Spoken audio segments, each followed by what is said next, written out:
E aí, pessoal, tudo certo? Tudo bem com vocês? Eu espero que sim. Vamos fazer um combinado e uma coisa um pouco diferente. Eu vou responder uma das perguntas que seguidamente mais me pedem. Tá? Às vezes eu não consigo responder tudo, mas essa é um tema interessante que eu já abordei numa live que fiz, numa delas ou mais que uma, não me recordo. Mas vamos fazer um combinado. Eu tenho um outro tema também muito interessante que tem me pedido frequentemente, que eu pretendo colocar, mas à medida que o canal cresce, quando tivermos mais inscritos, eu vou colocando mais vídeos, tá? Vamos fazer esse combinado, então. Então, quando a gente crescer aí mais 40, 50 membros, eu vou postar outro vídeo. E hoje eu vou postar esse que eu vou fazer agora, certo? Então tá, o tema de hoje, pessoal, é um tema que seguidamente gera polêmica e eu quero colocar ele de uma forma bem clara para vocês o que eu penso. Ah, Léo, mas tem gente que não pensa que nem tu. Sim, eu sei. Eu quero colocar o que eu penso porque eu pressuponho que quem esteja inscrito no canal e acompanha os vídeos está interessado na experiência que eu tenho e da maneira que eu vejo as coisas e por algum motivo gosta ou não gosta. Se não gosta, paciência, eu concordo, é um direito da pessoa. O tema é o seguinte, pessoal, é a tão falada guarda natural dos cães ou guarda antinatural, ou ter ou não ter a guarda natural. Vamos lá, então. O que eu penso sobre isso? Isso que foi me perguntado. Mais de uma pessoa eu não vou mencionar, até porque eu não lembro. Quando eu recebo os e-mails eu anoto, mas eu não fico me atendo muito, exceto quando a pessoa coloca o nome ali diretamente no próprio canal, aí eu respondo diretamente ali, ou quando é por e-mail, nesse caso, eu faço o vídeo, quando tem mais que uma solicitação. Tá, vamos lá então. Guarda natural, guarda não natural ou antinatural, que seria o contrário. O que eu penso sobre isso? Primeira coisa, pessoal, que a gente tem que entender é, em tanto na vida como com os cães, como em qualquer coisa, a gente precisa, para ter as respostas certas, a gente precisa aprender a fazer as perguntas certas. Então a pergunta, nesse caso, ela não está certa.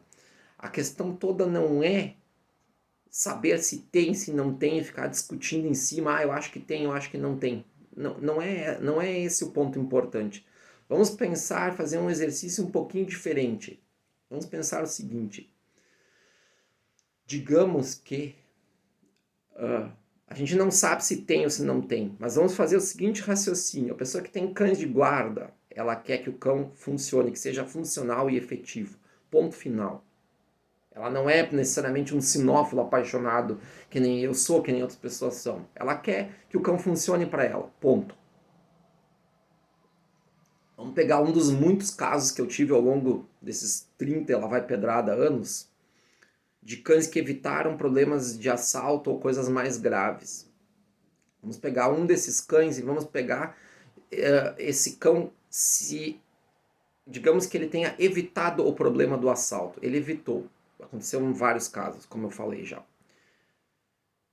Digamos, a pessoa daí, o dono do cão, liga para mim e diz assim: meu cão evitou o assalto e me conta a situação, como já aconteceu várias vezes.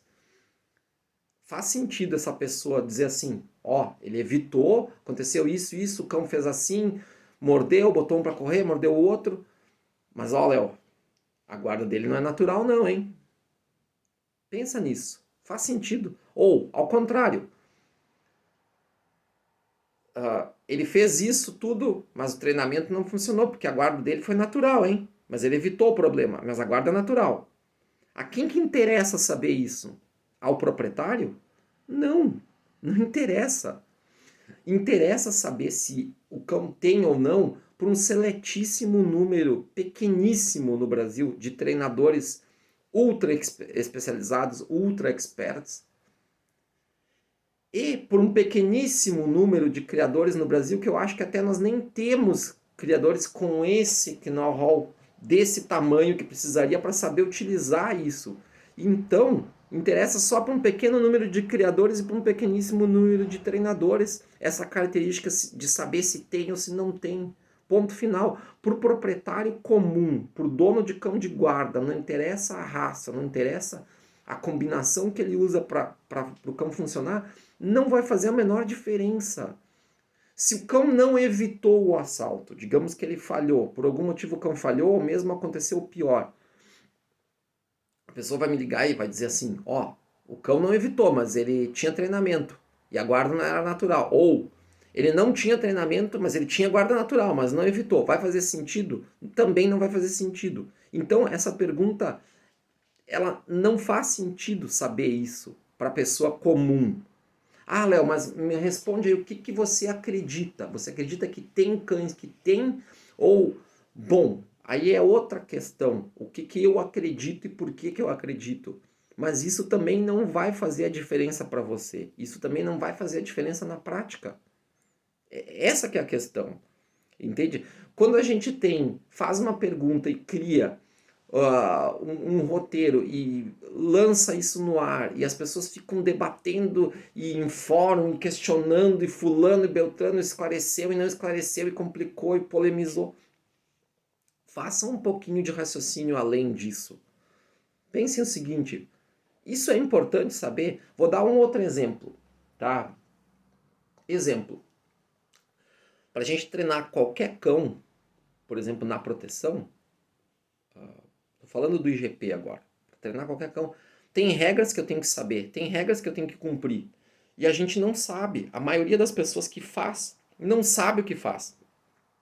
Tô falando inclusive de gente mais experimentada no meio, que tem até ótimos resultados em provas, mas as pessoas geralmente não sabem. Léo, dá um exemplo. Sim, vou dar um exemplo. Por exemplo, muitos falam, eu treino primeiro a agressão e depois eu treino. Tá errado já. Já começou errado. Por quê? Quem disse treina primeiro um fundamento, presa, caça ou agressão, é o cão. Eu não posso colocar isso como uma regra, porque eu estou criando uma regra. Nós não criamos as regras, a gente tem que dominar as regras, os conceitos e utilizar. Eu posso mesclar esses conceitos, eu posso balancear do meu jeito, mas eu não posso inventar um jeito de fazer, eu não posso inventar um jeito de fazer que contraria os princípios, que contraria as regras. E muita gente faz isso. E isso não funciona. O treinamento, tu tem que ter capacidade de olhar para o que tu está fazendo, olhar para aquilo que se está vendo e além daquilo que se está vendo e ver se isso está funcionando ou não. O treino da maioria dos treinos de cães de guarda que eu vi nos últimos tempos, a maioria dos que eu vi nos últimos tempos, não é um treino efetivo, não funciona. Aquilo não funciona porque aquilo não vai acontecer. Então, uma das coisas que precisa ser repensado é o que se está fazendo. Numa situação que o cão deve ser preparado para enfrentar, primeiro, não importa pro treinamento, porque todo cão de guarda precisa ser treinado, porque todo cão de guarda precisa ter a parte de obediência, porque todo cão de guarda precisa ter a parte do controle, precisa ter outras coisas que não vem ao caso mencionar, mas outros treinamentos paralelos para que ele exerça efetivamente a sua função. Isso é um ponto chave, em comum. Mas a maneira que eu vou fazer tem relação crucial com o resultado final na situação real. Eu não consigo treinar a situação real.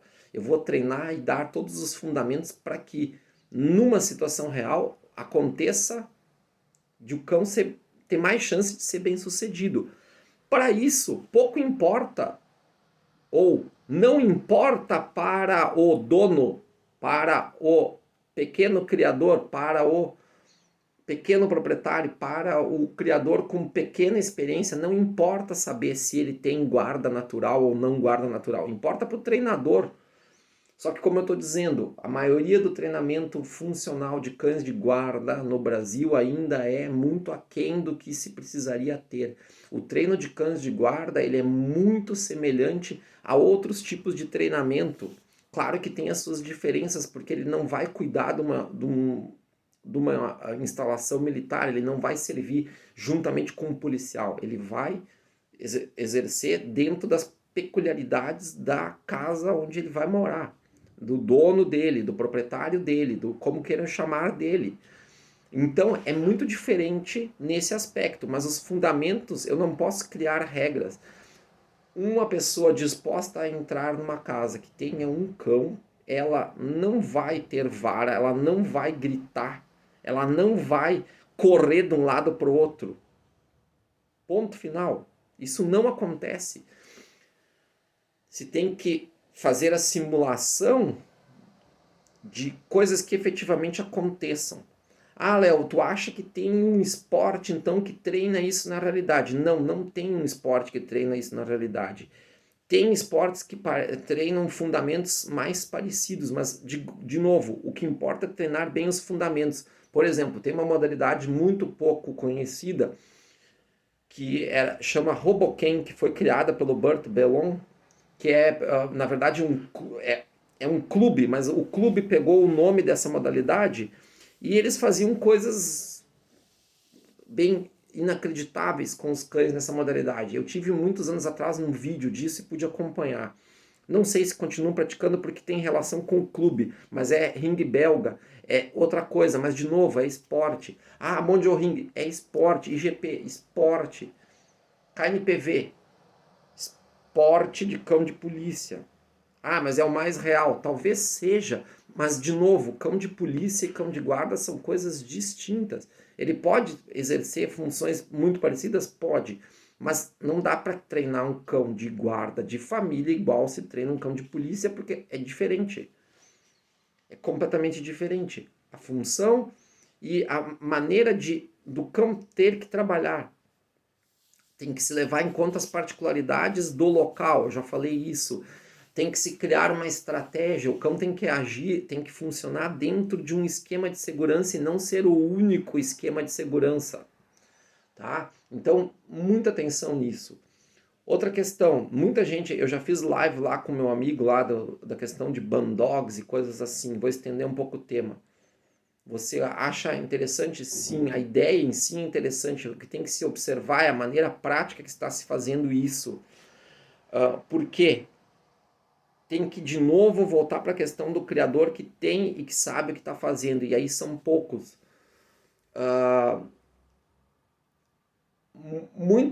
Muitas das vezes que eu vi cães provenientes dessa ideia, desse conceito, eles não são efetivamente funcionais, seja por causa do treinamento, seja por causa da genética, porque não se tem informações relevantes disso, exceto a pessoa que faz um trabalho a longo prazo em cima disso, e aí no Brasil tem só 2, 3 que fazem. Então tomem cuidado, pensem o que vocês estão fazendo. Ah, Léo, que raça você recomenda? Depende. Tem gente que liga e entra em contato comigo, mais de uma pessoa. Tinha certo que ia comprar um cão para cão de guarda. Aí a gente conversa e a pessoa vê o outro lado, eu faço a pessoa enxergar outras coisas. E aí a opção, às vezes, para ela é melhor. A pessoa, não é porque eu crio o pastor alemão, é a raça, uma das raças que eu mais gosto, é a raça que eu mais gosto, depois vem outras logo em seguida, ou uma das que eu mais gosto, porque eu também gosto de outras. Eu não sou um pastoreiro cego que acha que só o pastor é o que presta. Não. Depende da função, depende do que, mas se muitas vezes as pessoas, pelas condições de vida delas, não é. O pastor alemão pode não ser a melhor opção. Ah, Léo, você conhece cães de guarda, pastor alemão que tem guarda natural? Sim, eu conheço, tem um.